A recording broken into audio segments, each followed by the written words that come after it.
নমস্কার বন্ধুরা, আমি কল্পনা প্রতিদিনের মতো চলে এসেছি আরেকটি ব্লগ নিয়ে। সকাল থেকে প্রচুর কাজ। কালকে উপোস করেছিলাম, এখনও পর্যন্ত পেটে কিছু পড়েনি, স্নানই করতে পারিনি, পেটে পড়বে তো দূরের কথা। কালকে উপোস করেছিলাম। এইবার তারপরে অনেক কাছাকাছি, তারপরে কাছাকাছি ঘর পরিষ্কার করা, আবার ডাক্তার দিদি আসলো মাকে দেখতে।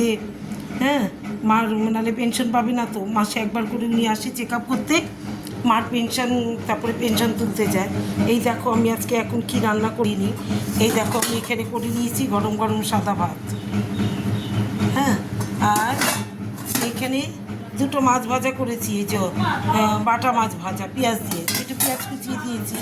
আর এখানে করেছি আলু চাক করে ভাজা, আর কাঁকরোল ভাজা, একটা কাঁকরোল আর একটা আলু ভাজা করে নিয়েছি। আর এটা হচ্ছে পরশু দিনের ভাত ছিল রাতে একটুখানি, সেটা ফুটিয়ে রেখেছি।